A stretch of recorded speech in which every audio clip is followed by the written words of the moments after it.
président de la transition, chef de l'État, recevez les salutations fraternelles du peuple et du gouvernement du Burkina Faso. Au nom du peuple burkinabé, je m'incline respectueusement sur la mémoire des grands leaders dans le monde qui ont fait rêver et espérer d'une société humaine juste et équitable à travers leur engagement, détermination et esprit de sacrifice.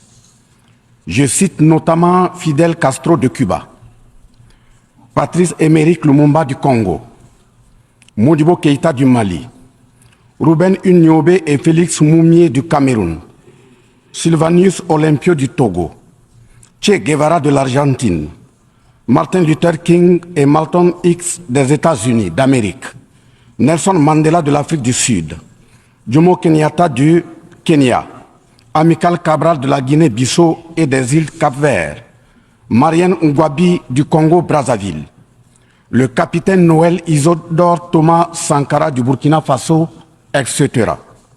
Ces leaders ont été, pour la plupart, exécutés de façon violente et d'autres assassinés à travers le feu des prisons et des empoisonnements. Leur seul crime a été pour chacun d'eux l'incarnation des rêves, des ambitions, de l'espoir des peuples meurtris, violés, violentés et pillés. Monsieur le Président, ma présence à cette tribune honorable des Nations Unies, au nom du Burkina Faso, pays des hommes intègres, n'est pas pour ériger des murs de lamentation. Je ne suis non plus pas là pour vous livrer un discours de convenance, mais j'ai été plutôt mandaté en sacrifice pour vous dire que le mensonge d'État, l'hypocrisie diplomatique, la boulimie du pouvoir, la recherche effrénée du gain, l'esprit démoniaque de domination et d'exploitation de l'homme par l'homme sont les vrais plaies qui gangrènent notre vivre ensemble et font courir toute la société à sa perte, y compris donc notre organisation, l'ONU. Son Excellence, M. Antonio Guterres, secrétaire général de l'Organisation des Nations Unies, Son Excellence, M. Joe Biden, président des États-Unis, Son Excellence, M. Denis Francis, représentant permanent de la Trinité et Tobago auprès des Nations Unies, élu président de la 78e session de l'Assemblée générale, Son Excellence, M. Luis Inácio Lula da Silva, président de la République fédérative du Brésil, permettez-moi de reprendre ici des parties de vos propos, discours respectifs prononcés à cette même tribune à l'ouverture de cette 78e session. Primo, je cite, « Nous sommes dans un monde sans dessus-dessous. Des cadavres jonchent les plages où des milliardaires se prélassent. » Pour la deuxième personnalité, je cite, « Nous sommes à la croisée des chemins. Nous avons une cause commune, à savoir léguer à nos enfants un monde avec un bon climat social. » Fin de citation. Pour la troisième personnalité, je cite, « Malgré les difficultés, nous pouvons nous en sortir. Ce ne sont pas les capacités qui manquent, mais la volonté politique. Sinon, nous pouvons apporter le progrès et la paix pour tous. » Fin de citation. Pour la quatrième personnalité, je cite, « Il y a dissonance entre les discours et les pratiques, les faits. Le Conseil de sécurité de l'ONU est paralysé. L'ONU doit assumer ses fonctions d'un monde solidaire et équitable, conformément aux principes édictés dans la Charte. Cela suppose qu'on ait le courage de lutter contre les inégalités. » Fin de citation. La quintessence des expressions de ces quatre autres personnalités signifie clairement que les inégalités dans le monde sont voulues, sinon qu'avec un minimum de courage et de volonté politique, nous pouvons, à défaut de les éradiquer, les amenuiser à leur congrue expression. En effet, chaque année, les discours pleuvent au même titre que les promesses et engagements. Les preuves de la dissonance entre les discours et les faits sur ces questions de principes contenus dans la Charte de l'ONU, dont la justice, l'égalité, la dignité, l'intégrité, le droit à l'autodétermination, la souveraineté des États, l'inviolabilité du territoire et le respect du droit international sont ce qui se passe en Libye, dans le Sahel, précisément sur le Niger, et sur la crise entre la Russie et l'Ukraine. D'abord, en Libye, Suite à cette catastrophe diluvienne, des milliers de voix ont été fauchées, des milliers de vies donc ont été fauchées, pour badigeonner nos consciences de tranquillité transparente. Chaque nation se précipite pour présenter sa compassion, sa solidarité. C'est certes pour donner l'impression que nous vivons en société et que nous défendons des valeurs. L'honnêteté intellectuelle recommande et l'histoire des consciences nous reflète que nous devons présenter nos sincères excuses au peuple libyen pour avoir été, collectivement et individuellement, par passivité condamnable ou par complicité active et inacceptable, aux côtés des bourreaux qui ont été la première catastrophe anthropique en Libye. C'est cette catastrophe qui a mis la Libye à genoux en la saccageant et tuant son guide avant que les eaux du déluge ne viennent l'endeuiller davantage. Et malheureusement, à la tête de cette catastrophe humaine était l'ONU sous la résolution 1970. Et le silence coupable voit la complicité de la CEDEAO et de l'Union africaine. Cette macabre intervention, avec la France de Nicolas Sarkozy en tête, a liquidé le guide libyen, le colonel Muammar Kadhafi, le 20 octobre 2011. Si les condoléances au peuple libyen avaient un minimum de bon sens et sans hypocrisie, cette diplomatie macabre n'aurait jamais lieu autour du cas du Niger pour y créer une Libye bis. Ensuite, pour preuve que les relations internationales sont teintées d'une haute hypocrisie diplomatique, dénudées de conscience, de morale, de dignité, d'intégrité, de justice, donc de paix, ce sont encore les mêmes gesticulations dans un aliment scandaleusement mortifère qui s'agitent comme des fauves autour de leur proie blessée pour la dévorer. Aujourd'hui, nous avons fait le constat malheureux que contrairement au discours de profession de bonne foi prononcé à cette tribune de l'ONU, invitant au respect de la charte de l'ONU et du droit international, les dirigeants représentant le peuple frère du Niger ont été pratiquement interdits d'accès au siège des Nations Unies. Le Burkina Faso condamne fermement cette manœuvre sordide qui relève de pratiques moyenâgeuses. Cela ne peut évidemment se faire que par des esprits en perte de valeurs essentielles pour toute vie harmonieuse en société. De ce fait, nous renchérissons pour dire que l'ONU ne doit en aucun cas être un instrument dans les mains d'un quelconque pays. Les leaders panafricanistes qui se sont battus pour l'unité africaine, nos grands-parents qui sont tombés dignement sous les balles assassines des colons, les dignes fils africains qui se sont sacrifiés pour l'honneur sur le continent et qui ont lutté férocement contre la traite négrière et le néocolonialisme, ont eu leur sommeil de guerriers perturbé pour avoir entendu qu'une poignée d'enfants égarés de l'Afrique tiennent le Niger, telle une boule de coton, à l'envahisseur afin qu'il y mette le feu. Oui, cher continent africain, une poignée de tes enfants a décidé de t'humilier et de te vilipender à travers le mensonge éhonté d'État, en commençant par le Niger. Par conséquent, je lance un appel vibrant et solennel au peuple sénégalais, béninois, nigérien, ghanéen, tchadien, ivoirien, comorien, bissau-guinéen et tous les peuples d'Afrique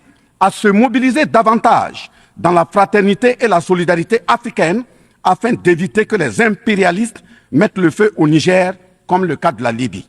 Monsieur le Président, Monsieur le Secrétaire général, distingué personnalité, j'insiste à cette tribune de l'ONU et devant le monde entier que la CEDEAO, l'Union africaine et l'ONU doivent impérativement se muer en des organisations véritables des peuples en lieu et place de structures d'une minorité de chefs d'État.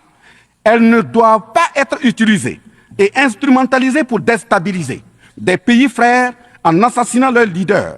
Ce n'est qu'à ce prix que la charte de l'ONU et le droit international auront un sens. Enfin, parlant de la charte de l'ONU et du droit international, un conflit entre la Russie et l'Ukraine est entretenu et voulu par certaines puissances. Ainsi, plusieurs pays occidentaux, notamment les États-Unis et l'Union européenne, y ont déversé toute sorte de soutien, notamment militaire. Les populations civiles ukrainiennes, engagées comme volontaires, dont certains pilotent même des chars, sont félicités et traités de patriotes. le Mali, le Niger et le Burkina Faso font face à une guerre qui leur a été imposée par l'impérialisme sous le couvert de terroristes de tout acabit, sémant terreur et désolation.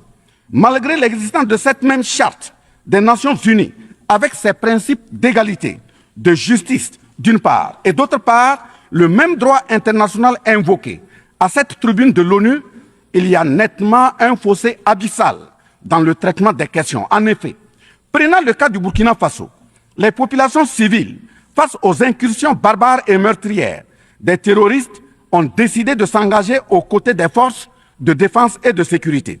Ces populations ainsi engagées, formées et encadrées par les FDS, sont appelées des volontaires pour la défense de la patrie. Ainsi, au Burkina Faso, nous avons 58 000 VDP, dont 42 000 VDP communaux et 16 000 VDP nationaux qui combattent sur tous les fronts aux côtés des forces de défense et de sécurité formées, encadrées, orientées par elles. Celles-ci n'agissent que sur instruction et surveillance des FDS et conformément à des textes réglementaires en vue de protéger leur vie et leurs biens. Ce sont ces patriotes que certains chefs d'État de la CEDEAO et de l'Union africaine, sur instrumentalisation de puissances impérialistes capitalistes, tentent de faire croire à la communauté internationale que ce sont des milices. C'est cela le mensonge éhonté d'État. Monsieur le Président, si la communauté internationale était honnête et sincère dans son engagement contre le terrorisme, il ne perdurera point, de sorte à ce que des populations civiles s'engagent et se forment pour assurer leur propre défense. Parlant d'un manque de franchise de cette communauté internationale, voici les exemples. Premièrement, lorsque le Mali, le Burkina Faso, le Niger et d'autres pays se sont organisés sur leurs frontières communes en mutualisant leurs forces pour faire face au terrorisme, la France est venue de nulle part imposer son instrument qu'est le G5 Sahel. Aujourd'hui, la CEDEAO, qui a subitement une force d'intervention pour établir des démocraties, a annoncé un apport de 2 milliards de dollars US. Mais à la création de cette G5 Sahel, jusqu'à nos jours, à sa vaporisation, cette CEDEAO n'a pu débourser que 25 millions de dollars, 25 millions de dollars US. Où est donc le sérieux dans la défense des vies humaines prônée par la Déclaration universelle des droits de l'homme et des peuples? Deuxièmement, le Burkina Faso subit des sanctions cyniques suite au coup d'État du 30 septembre 2022. Cette nébuleuse dite communauté internationale, sous l'impulsion de la France qui est passée par ses valets locaux en Afrique, a tenté d'abord de faire nommer un Premier ministre au Burkina Faso en vain. Ensuite, ils sont passés à l'imposition de ministres dans des postes stratégiques au sein du gouvernement burkinabé en vain.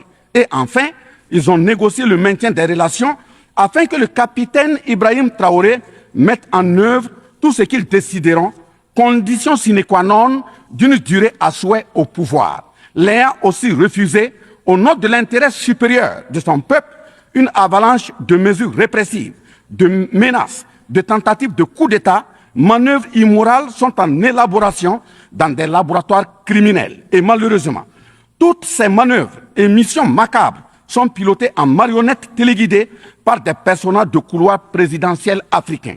C'est ainsi que même cette fameuse initiative d'Accra, sans le Mali, n'a pas fait long feu. Troisièmement, en plus des coupures d'aide, d'annulation de conventions de formation de nos forces de défense et de sécurité, nous assistons au blocage de notre matériel militaire, commandé avec la sueur de nos compatriotes, toujours sous l'impulsion de la France. En exemple, pour les vecteurs aériens nécessaires pour le contrôle et la défense du territoire, nous avons eu un contrat avec le Brésil, dont la licence d'armes devait provenir de la Belgique et le système de navigation de tir, ainsi que des caméras des États-Unis d'Amérique, puis un moteur du Canada. Ces moyens sont aujourd'hui fallacieusement et cyniquement bloqués. Vous parlez de défense des droits humains à cette tribune de l'ONU. Je vous invite donc à nous livrer incessamment nos armes pour la défense et la protection de nos populations meurtries. En tout état de cause, vous êtes solennellement saisis. Et si rien n'est fait, l'histoire vous tiendra responsable de non-assistance à personne en danger. Monsieur le Président, Monsieur le Secrétaire général, ce tableau peu reluisant de cette communauté internationale, caractérisée par la non-assistance à États en proie au terrorisme, l'hypocrisie internationale, la suprématie de quelques puissances au sein de l'ONU, la complicité au pillage de l'Afrique, etc., ne commandent-ils pas la traduction de cette communauté internationale devant la Cour pénale internationale? En un mot, notre sécurité sera assurée par nous-mêmes en priorité et non par quelqu'un d'autre. Sur la question de la présence de Wagner au Burkina Faso, chantée par une certaine presse téléguidée depuis l'Élysée, je répondrai ceci. Oui, Monsieur le Président, c'est nous les Wagner du Burkina Faso. Oui, ces braves forces de défense et de sécurité et volontaires pour la défense de la patrie sont les Wagner du Burkina Faso. Par conséquent, du haut de cette tribune de l'ONU, je magnifie le sacrifice de tout patriote au nom de l'intérêt national. Je salue vivement la mémoire de tous ceux qui sont tombés les armes à la main et magnifie le courage et l'intégrité de ceux qui sont toujours en vie et foncent inexorablement et de façon sacrificielle vers la victoire de notre peuple et la sauvegarde de notre patrie. Au lieu de nous aider à arrêter cette saignée humaine, ce sont des accusations fallacieuses, des mensonges éhontés d'État, englobés dans une diplomatie d'hypocrisie et des menaces voilées pour nous indiquer des partenaires à fréquenter et des conduites à tenir. Nous disons non.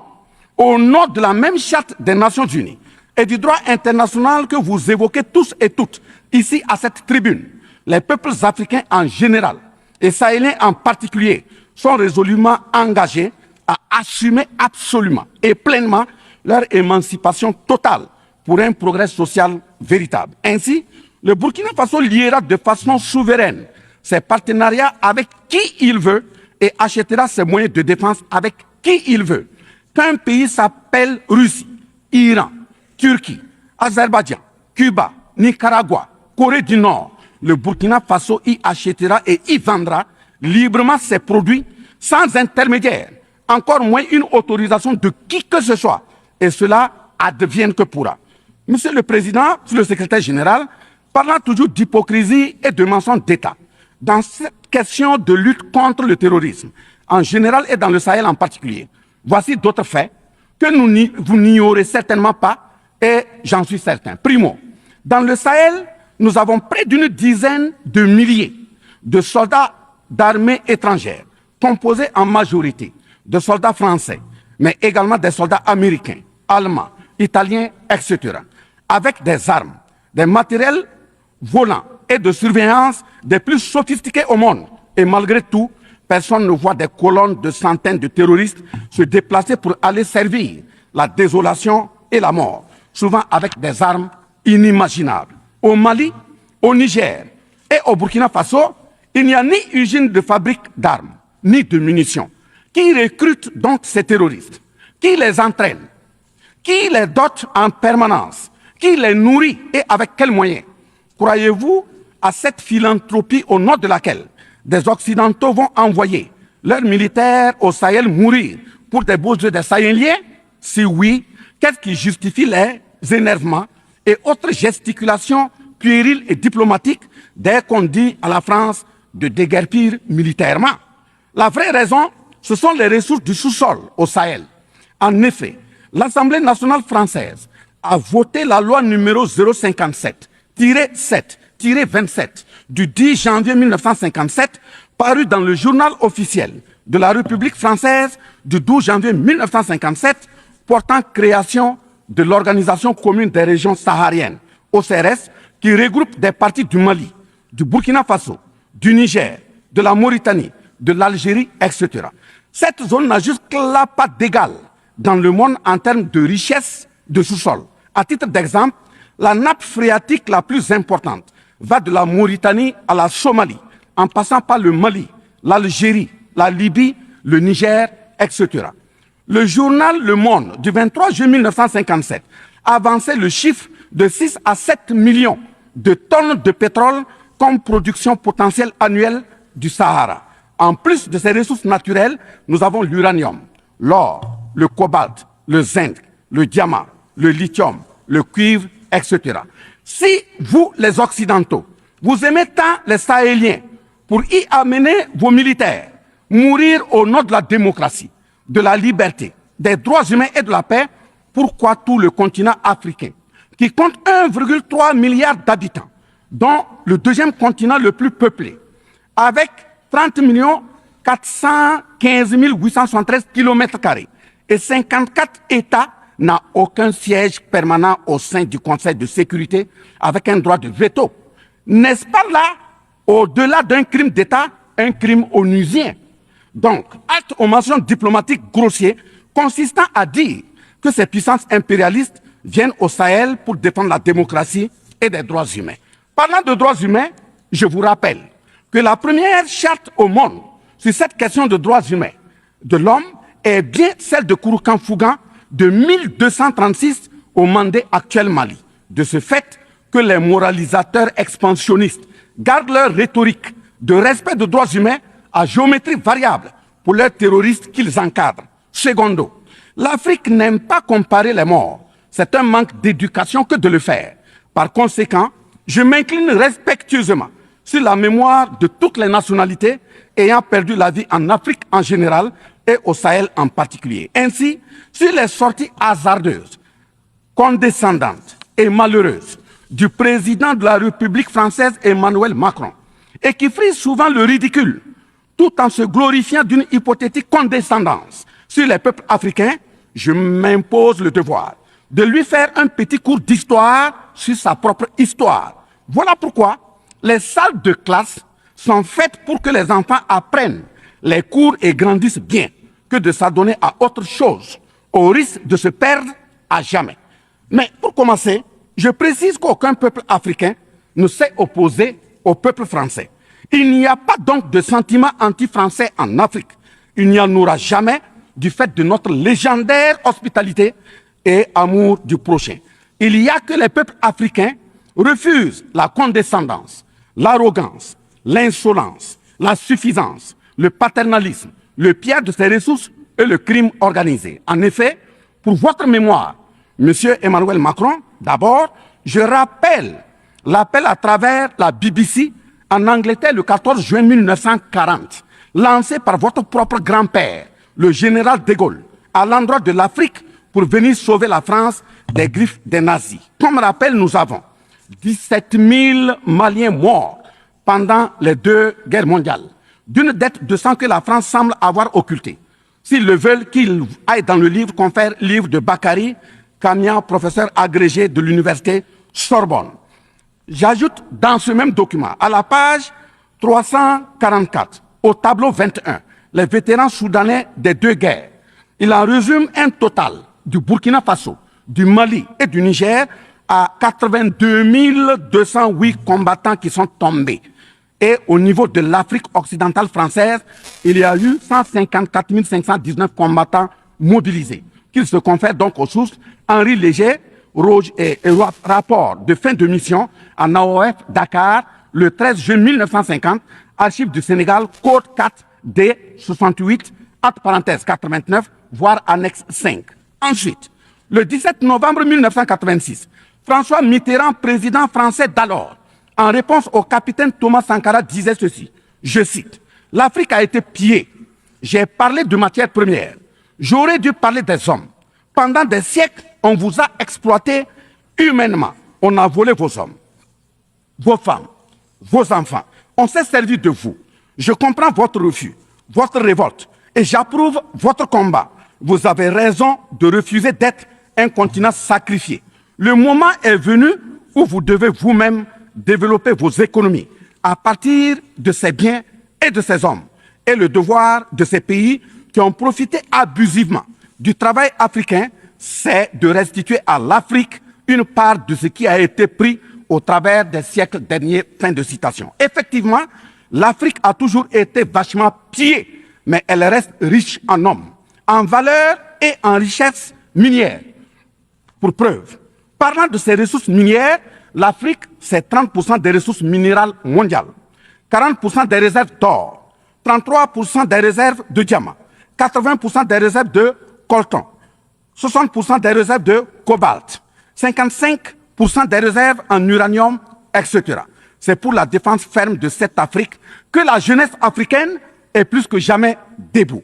Monsieur Macron, avez-vous encore besoin d'un peu d'histoire pour vous remémorer enfin, bien avant cette sortie regrettable et donc malheureuse du président français Emmanuel Macron, il s'était attaqué, comme tant d'autres de ses compatriotes politiciens, à la maternité africaine. Et là aussi, je tiens à lui rappeler que l'Allemagne compte 80 millions d'habitants environ sur une superficie de 347 000 km² face au Congo, qui a 95 millions d'habitants sur une superficie de 2 345 000 km².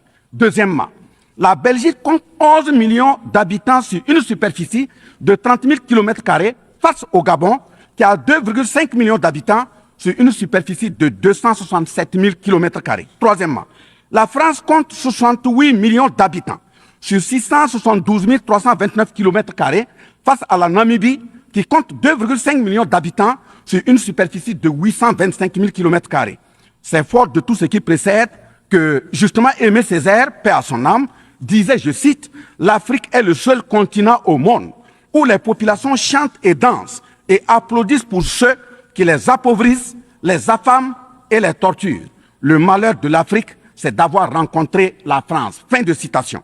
Certes que l'Occident a violenté, volé et violé l'Afrique. Quelle est notre part de responsabilité en tant que dirigeants africains? N'est-ce pas nous, dirigeants africains, qui prêtons le flanc pour qu'on nous piétine? En effet, nous avons abandonné notre identité pour ne rien être.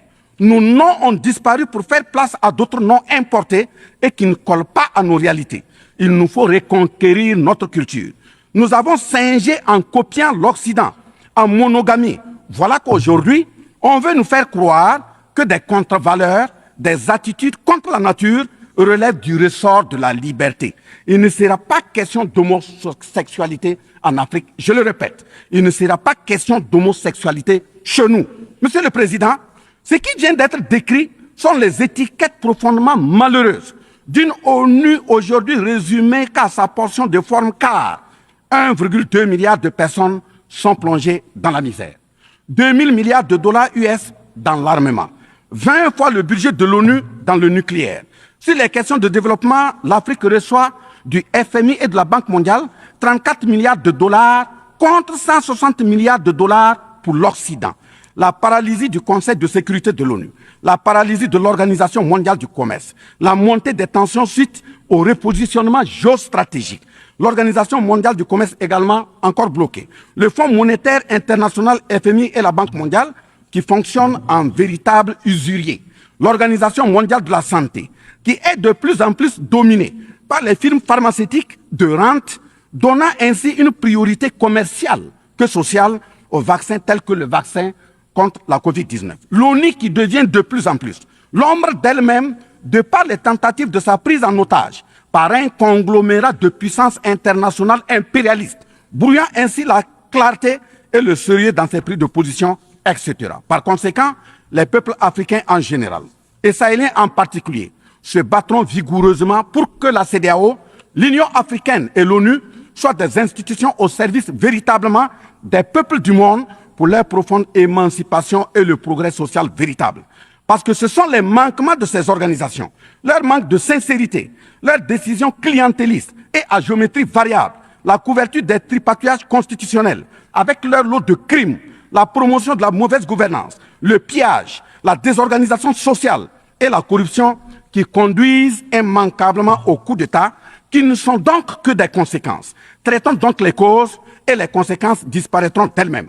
Mais si nous continuons avec ce jeu de l'Autriche, à la diplomatie d'hypocrisie, aux mensonges éhontés d'État, aux crimes organisés, au tripatouillage constitutionnel et à la fabrication de l'armée à la tête de nos États africains, même l'ONU risque de ne pas échapper à un coup d'État. À bon entendeur, salut. Dans ce sens,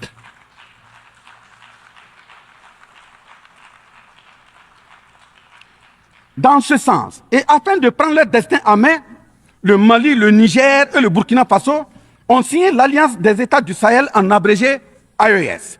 L'AES est une architecture pour la sécurisation de nos pays, partant du traité révisé de l'autorité de développement intégré de la région de l'Iptako-Gourma.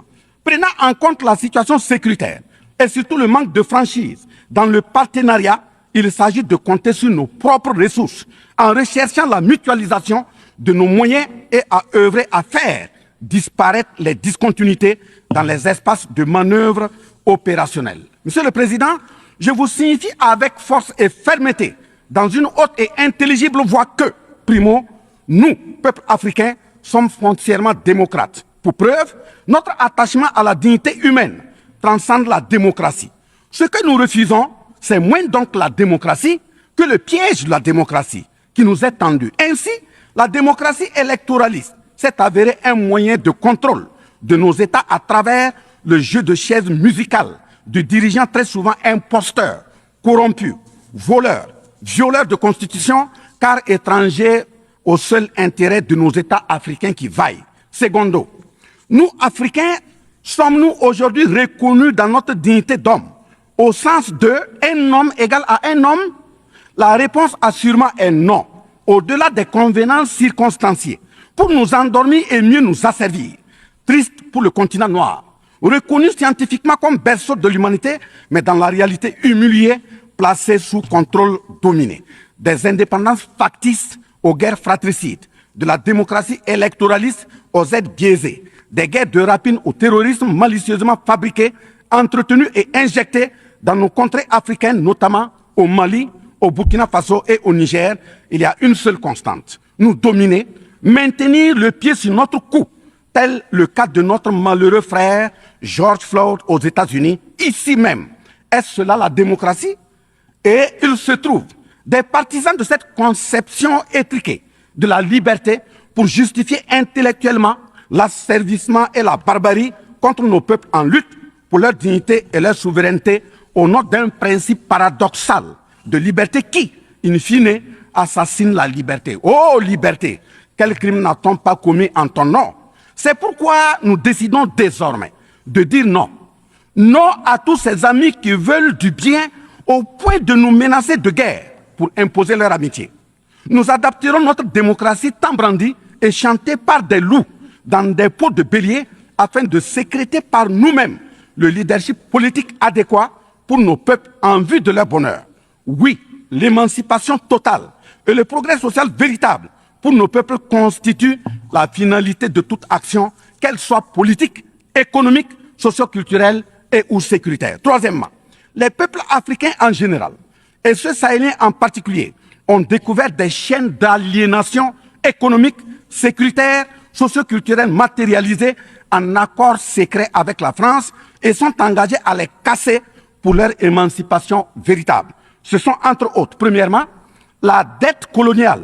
Nous n'allons pas fermer les yeux et la payer tout en laissant nos populations mourir de faim et de soif et voire de maladie. Deuxièmement, la question de la monnaie dont le franc CFA, appelé franc des colonies françaises d'Afrique, n'est pas une priorité africaine. Au plan juridique, la propriété est le droit de jouir et disposer des choses de la manière la plus absolue. Confère article 544 du Code civil français chez eux-mêmes. Un brevet est donc détenu par la France sur le franc CFA. Elle est par conséquent propriétaire du franc CFA et elle la loue aux États francophones africains.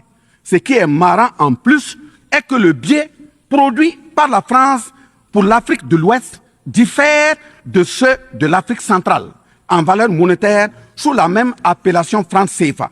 Le seul document reconnaissant le franc CFA est le décret numéro 45-0136 du 26 décembre 1945, dont les signataires furent Charles de Gaulle, président du gouvernement provisoire, René Pleven, ministre des Finances, et Jacques Soustel, ministre des Colonies. Quatrièmement, la priorité aux intérêts aux entreprises françaises dans les marchés publics et appels d'offres publics, c'est terminé. Cinquièmement, le droit exclusif de fournir des équipements militaires et de former les officiers militaires des colonies, là également c'est terminé, etc. Quatrièmement, personne n'applaudit un coup d'État. Mais si nous ignorons que ces coups d'État sont souvent des conséquences de la mauvaise gouvernance et des tripatouillages constitutionnels pour s'offrir des mandats supplémentaires, il y en aura toujours. Donc, ayons la lucidité de combattre les vraies causes en restant exigeants sur le respect des règles démocratiques et de la bonne gouvernance. Cinquièmement, les peuples africains ne sont pas opposés au peuple français, mais c'est plutôt la politique française, pleine de condescendance, qui est rejetée. En effet, la France, en refusant le rapatriement de son ambassadeur récusé au Niger, est une violation du droit international, notamment l'article 9 alinéa 1 et 2 de la Convention de Vienne sur les relations diplomatiques de 1961. En décidant de l'interdiction des artistes du Burkina Faso, du Mali et du Niger en France, c'est une méconnaissance très grave de la portée culturelle en tant que moteur d'équilibre familial, communautaire, voire national. L'artiste est un médecin du psychique, même à distance. En déclarant qu'ils ne veulent pas de chômeurs, de migrants, de voleurs, etc. en France, nous en Afrique en général, et au Sahel en particulier, ce sont les producteurs de chômeurs et de voleurs via le pillage cynique de nos ressources que nous ne voulons pas.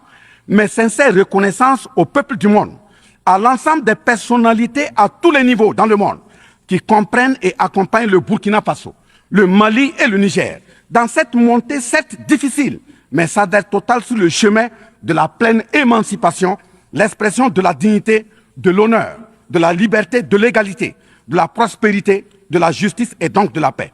Face à la situation que traverse le Burkina Faso, le gouvernement burkinabé a mis en œuvre des actions vigoureuses à travers l'adoption d'un nouveau plan de développement, le plan d'action pour la stabilisation et le développement, et ses 4 axes prioritaires qui sont, premièrement, la lutte contre le terrorisme et la restauration de l'intégrité territoriale. Deuxièmement, la réponse à la crise humanitaire. Troisièmement, la réponse de l'État à l'amélioration de la gouvernance. Et pour terminer, le dernier élément, la réconciliation nationale et la cohésion sociale. Ces efforts visent à offrir à la population burkinabé de meilleures conditions de vie, tout en saluant l'ensemble des partenaires à travers le monde qui nous accompagnent. Nous invitons vivement ceux qui sont toujours dans le doute ou tétanisés par des rapports au contenu faux qu'ils sont les bienvenus au Burkina Faso, à condition que le partenariat cadre avec la vision de la transition résumée dans ces 4 axes. Vive l'ONU, vive la 78e session, vive les peuples en lutte, vive la solidarité entre les peuples, vive l'Afrique libre, vive l'Alliance des États du Sahel, vive le Burkina Faso, la patrie ou la mort, nous vaincrons. Je vous remercie. I thank the Minister of State, Minister of Civil Service of Burkina Faso. I now give the floor to His Excellency Dato Erwan Pehbe Yusuf, Second Minister of Foreign Affairs of Brunei Darussalam.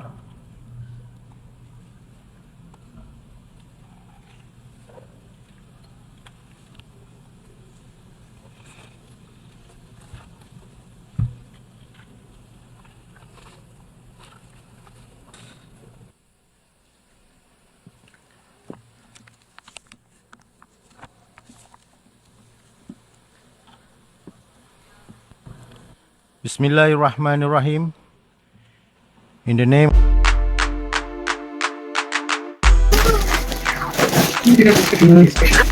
Bonsoir, bonsoir. Je viens de récupérer mon colis qui vient de la Chine. Pour les gens qui hésitent encore de commander, voici mon colis qui est arrivé.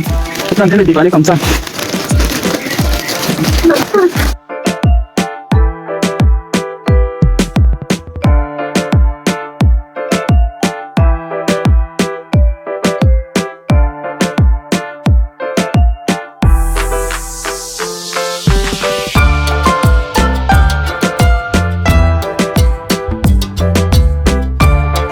Merci peut-être vous dites que bonjour, j'ai votre temps m'intéresse, j'ai besoin de 2 pièces, puis il n'y a pas de jamais lu. C'est quand certaines personnes disent que je contacte le fournisseur, j'envoie les messages, le fournisseur ne lit pas, il ne répond pas. En fait, c'est parce qu'on contacte le fournisseur mal.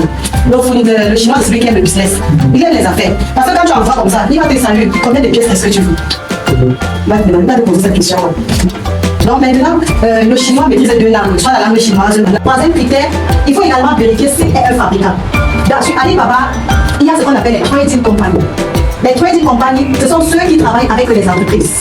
Si vous discutez avec le fournisseur, vous demandez les dimensions de votre produit et qu'il vous donne les dimensions en millimètres.